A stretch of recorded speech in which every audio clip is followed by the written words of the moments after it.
Have you seen a pregnant woman convulsing before? I know some of you would have been shocked and surprised. In fact, some years ago, we're managing a case and they said the woman was possessed by evil spirits. No, it is not, especially if the woman is pregnant. It has nothing, and I'm saying it has nothing to do with evil spirit possessing her. This brings us to today's topic, eclampsia and pre-eclampsia. I'm going to be very brief about it. In the last video, I talked about pregnancy-induced hypertension and why you should pay more attention to your doctor to ensure it is well managed. So women who have hypertension in pregnancy, have you asked yourself, why did they ask us to do urine tests whenever I go for my antenatal? Sometimes they want to check for proteins and glucose in your urine, right? So whenever a woman is pregnant with hypertension in pregnancy or pregnancy-induced hypertension, then in the urinalysis, the urine test, you discover that there are protein of 2 pluses or more, then it has confirmed a diagnosis of what? Pre-eclampsia. Although there are other ways to diagnose it. The doctor may just see the woman has elevated blood pressure and want to ask you about maybe headaches, dizziness, chest pain, abdominal pain. There are other ways apart from using the urinalysis, although that's for a doctor. But then the easier way for any health practitioner to diagnose it is the elevated blood pressure, then protein in the urine of 2 pluses or more.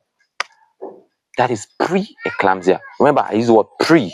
Pre means what? Before something happens. So in pre-eclampsia, the woman has not yet convulsed.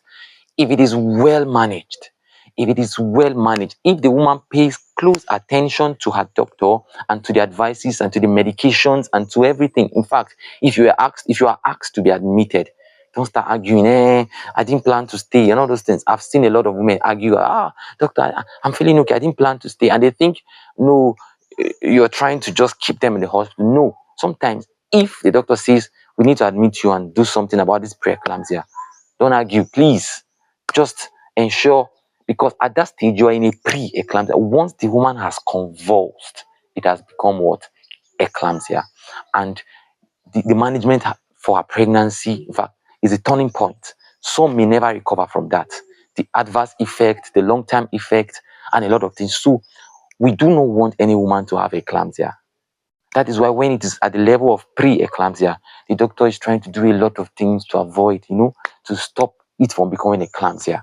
So most of these women who do not do antenatal or who do not pay attention to their doctors during antenatal, especially when they have been told they have hypertension in pregnancy or they are also having preeclampsia, they are the ones who end up having that convulsion, that's the eclampsia, or those who do not attend antenatal at all.